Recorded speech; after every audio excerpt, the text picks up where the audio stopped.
Hey everybody, Nightmare Comics One here, and I know that I still owe my boy MC Honsker that Scott Pilgrim versus the World review is coming, but I thought I'd do this first. I don't want to just keep making movie reviews. What's the fun in that? I got a question, not a question, but I got an idea from a cat by the name of Mr. Guns 3. He told me, you always talking about it. You might as well do your top 10 villains list or whatever. And I was like, you know what? I will one day. And I figured today is the day. Let me say this first. This is not what I consider the greatest 10 villains of all time. Let's get that straight.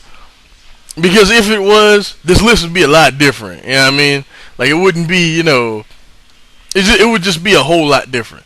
Like, two guys would be like, one and two. You know what I mean? I'll explain later on in the video. Or maybe like 1A and 1B. You know what I mean? But, yeah, like this list was kind of hard when I thought about it. Like, my favorite villains, man. It's a lot of cats I like. But these are the guys that no matter what, whatever story they're in, I'm always drawn to it. No matter what they're in, I'll probably end up reading. That's just me. Or just whatever. You know what I mean? My number one is a little bit of a cheat, but I'll explain when I get to it. My number 10 is Kraven the Hunter. I love this guy. This is my favorite Spider-Man villain, like without question to me.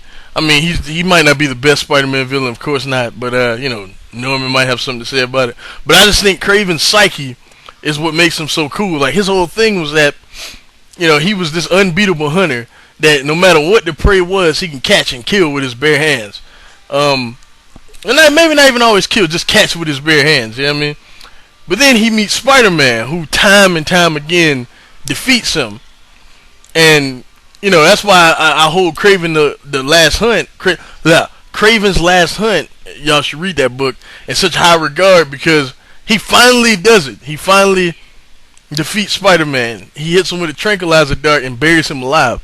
And then after that, I don't want to ruin all of it, but he finally defeats Spider-Man, and he wants to see what it's like after defeating Spider-Man. So yeah, I mean, I love that book. I love Kraven. His character has so many dimensions. He was always cool no matter what he was in, whether it be Spider-Man animated series or whatever he was in. A Spectacular Spider-Man, all the books, and I don't want to ruin too much about him, but yeah, he's a great character. My number 9 is Sinestro, the main antagonist of the Green Lantern Corps. Sinestro Corps War is one of the greatest DC stories ever told. Well, it probably is, in my opinion, the greatest DC crossover they ever had. Like those stories were great, man. Like all the characters that Sinestro recruited to the Sinestro Corps, and a quick origin story. Sinestro was one of the best Green Lanterns ever. He did some things that were questionable at best, and then they banished him from the Corps. He quit the Corps, and all this other stuff. And then he used the yellow element and became leader of the Sinestro Corps. Yeah, dope character, man. I mean, not much to say about him, but everybody can relate to that. You don't always agree with your superiors. You want to do something different, and you finally get to. You know what I mean? So yeah, Sinestro. I mean, he took matters in his own hands. And for that, I respect that. You know what I mean? Then next, we have the Joker. Yes, the Joker is all the way down at number 8. I mean, yeah, number 8. And as I said, if this was a greatest villain list, you all know he would not be all the way back at number 8. So hold your fucking horses, okay? But there are other villains on this list that I enjoy more than the Joker. I just got to be real. The Joker has kind of been killed for me, as I alluded to before, the bat stands, but not taking anything away from this character. I will continue to say this. No matter what the Joker's in, it may not be the greatest story in the world. It could be something that's utterly ridiculous. 90% of the time, the Joker will deliver. When he is in the story, it will continue to be entertaining. Like it, that's just the character he is. That's just who he is. You know, if you have somebody that can competently write the Joker, he will always be entertaining. You know, the Joker's origin, you know, it's not really known. You know what I mean? Like he said in The Killing Joke, you know, as far as he can remember, that's how it happened. In many ways, you know, people tell his story. You know, so I'm not really gonna get into that. But some of the things he's done, you know, cripple Barbara Gordon, kill Jason Todd, kill a ton of Bruce Wayne's friends. Just a lot of just dirty shit, man. Like throughout the years to Bruce, you know, and I feel like, you know, if this was the greatest list, he'd be higher. But it's just my favorites list, and he has to be on everybody's top 10. It wouldn't make no sense if you didn't have Joker in your top 10. Just saying. Alright, number 7. The Master of Magnetism. Welcome to die, X-Men. Magneto. This guy here is like Malcolm X, pretty much. He's like Malcolm X was before he converted to Islam. Malcolm X. He was not before he converted to Islam, but before he you know, became soft a little. Malcolm X. You know what I mean? Like he was, you know, I do what I want, I take what I need to by any means necessary. Pretty much, you know. The humans, you know, they're the enemy, and we're better than them. You know what I mean? We like, you know, we should be running this planet, not these motherfuckers. You know what I mean? And you know, I just always thought like, you know, hell yeah, you know what I mean? Cause okay, I don't talk about this much, but I used to live in an area where there was a lot of racism. You know what I mean? And I'm a minority. You know what I mean? Not saying I hate white people, cause I don't. A lot of my best friends are white. Nothing against white people, but what I'm saying is that Magneto, especially when I was a kid, Magneto did a lot of things that I really wanted to do and wanted to say. You know what I mean? That's why I always liked Magneto for that. The Asteroid M thing, you know. I could talk about Magneto all day, but I won't. But yeah, Magneto is my number 7. All right, well, number 7, yeah, I'm doing right. Number 7, Ra's al Ghul. Number 6. You know, he's Ra's al Ghul. I mean, he runs his own, you know, society of shadows, man, with League of Assassins, and you know, pretty much at the snap of a finger, they do what he want. You know what I mean? The man's a bioterrorist. You know what I mean? He feels like this planet has been pretty much, you know, contaminated by us. You know what I mean? He feels like, you know, we're the problem. You know, except him. You know, he knows what's best for the earth, according to him. You know, I just like all the mythos that go along with Ra's al Ghul. Like he's forever tied to Batman.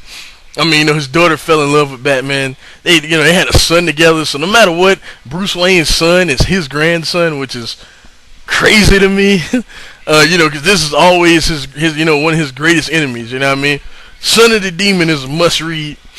And if you saw my buddy True Slayer, if you saw his list of the top 5 Batman comics, that's definitely up there. I was really close to making my list also. But yeah, Son of the Demon is amazing. Bane isn't on this list because I'm going to go ahead and get to that. I know you heard me talk about Bane a lot in my top 5 Batman video. Bane isn't on this list because as of late, Bane's been a real punk.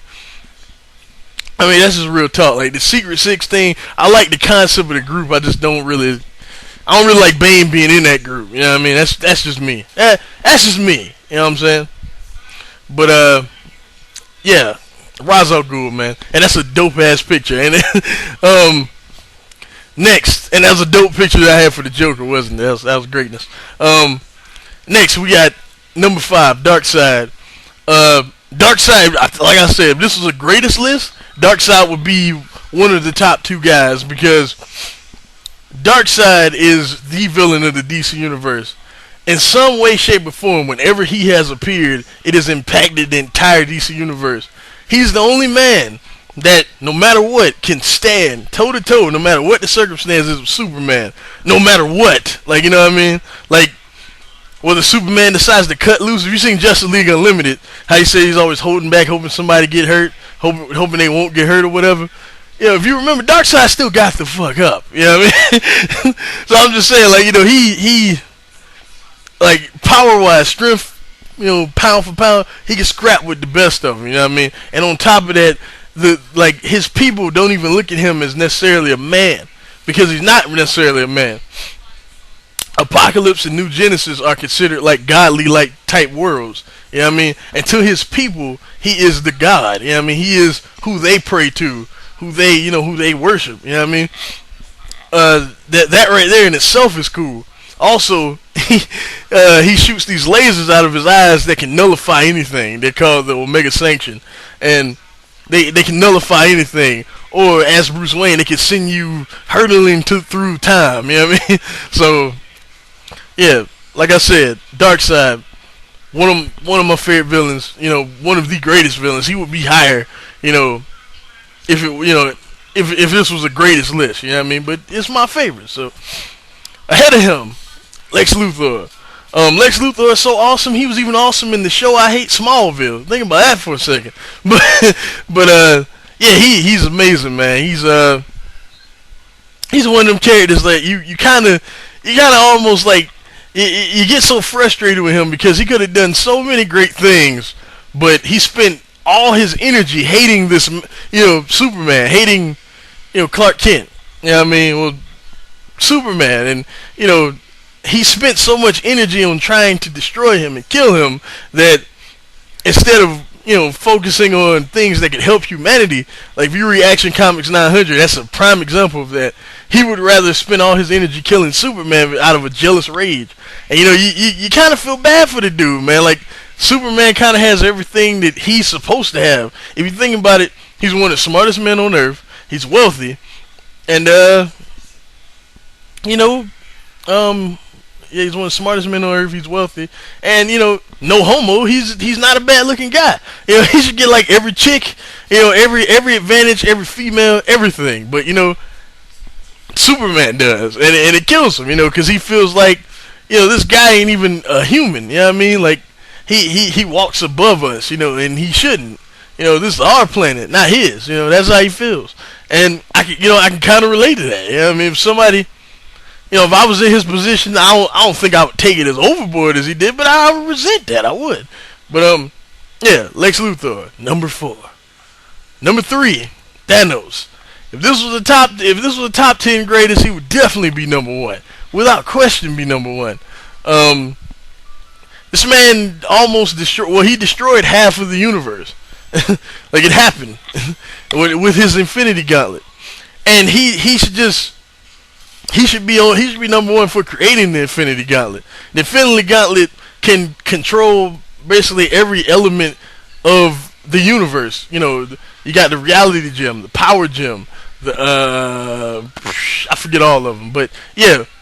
Had it not been for Adam Warlock, he would have just succeeded. But then other things happened that I don't want to see. I'm trying to explain these characters without necessarily ruining these characters, because I could sit here for hours and hours and talk about the stories, but y'all wouldn't want me to do that. So I'm just trying to dance around them a little bit. But yeah, Thanos is he pretty much every hero that stood up to him in Infinity Gauntlet, he just took them out with the thing he created. You know what I mean? And this item is still considered the strongest thing in the Marvel Universe. That or the Cosmic Cube. And also that's something Thanos had a few run-ins with. So, yeah, man, Thanos is, he's bad news, man. he's definitely top tier in the Marvel Universe, man. He's high up there, you know what I mean? And you got the Thanos Imperative that just came out last year that I would recommend to anybody. It pretty much shows that, Thanos will do anything if it benefits him. You know what I mean? That's what makes him a villain. Even when it looks like he's doing the right thing, at the end of the day, he will do what he would do for Thanos. You know what I mean? So, check out that Thanos Imperative and Infinity Gauntlet, 2 of my favorite stories probably ever. And yeah, Thanos, number 3. He would be number 1. I'm telling you, I would probably have him at number 1 and Darkseid number 2 if this was the greatest list. All right, then you got my favorite villain from the big 2. Loki Laufey, son. This guy. Have you ever known a girl, or even not even a girl, have you ever known a guy that just says whatever he wants to females and somehow they believe him? And like, even when they know he's full of it, like, he's the master at tricking people. That's Loki. Like, Loki has manipulated the entire Marvel universe on more occasions than one. You know what I mean? He controlled the Hulk way back, and was actually responsible for the formation of the Avengers. So I feel like just for that reason alone, he should be in everybody's top 10. You know what I mean? Just for that reason. The stuff he did to Thor just recently with Sif, I'm not gonna ruin. It's like a couple years ago. I'm not gonna ruin, but man, my God,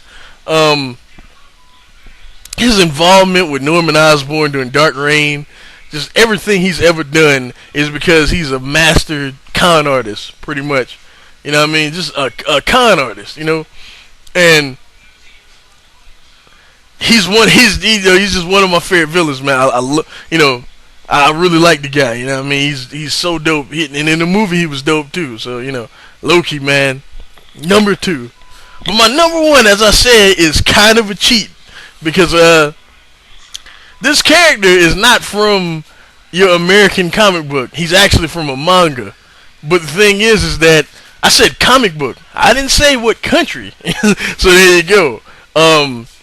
Look at that picture for a second. You see that picture? You see that nice looking guy? He looks like, oh, he's harmless or whatever. What if I told you that guy was a foster child that killed every single pair of people that ever took him in? What if I told you that guy's responsible for a string of murders that went on for years in the country of Germany? What if I told you that this guy single-handedly ruined someone's life? Not intentionally, but he did. He ruined a great person's life, just because he had this thirst for erasing everyone that knew him in his past.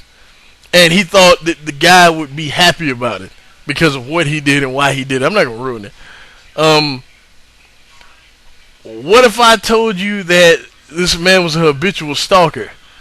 What if I told you that this man led, kids, what if I told you this man convinced little kids to pretty much, play around on like edges of buildings and catwalks and fall to their deaths? Yeah, all of this is true when you see that nice looking boy right there, Johann Liebert, monster. That's all I say. If you have never read this manga, you owe it to yourself to check it out. If for nothing else, Johann. Let's just put it like that. To me, Johann, as I said, I would put Thanos and Darkseid 1 and 2. As I said, if I was talking about greatest, but Johann would probably be my number 3. If we're talking about comic books in general, not just American books, Johann would be my number 3. You know what I mean? Just I admittedly, I will admit this. I've never read the last volume of the manga, but I have seen all of the anime, and the anime is virtually identical to the manga. I know that, so I know what happens at the end, and the mystery behind this kid drives this show. Well, not this show, but the manga. The mystery behind this guy, he's 22 now. He's not a kid anymore, but the mystery behind him, and when he was a kid, drives this manga. I cannot recommend this enough. You all should read this. He is my number 1 villain because he's the one guy on this list that made me go, dude, like the most. Like, if I can find it, there's a clip from the anime that I would like to share. Well, you know what? No, I won't do that. But check out the manga/anime Monster. It is amazing. I say that all the time, but it is amazing. And I will holler at y'all later. Peace. The Scott Pilgrim review is coming. Probably not today, maybe tomorrow, but it's coming. I've not forgotten about you, Hanska. I've not.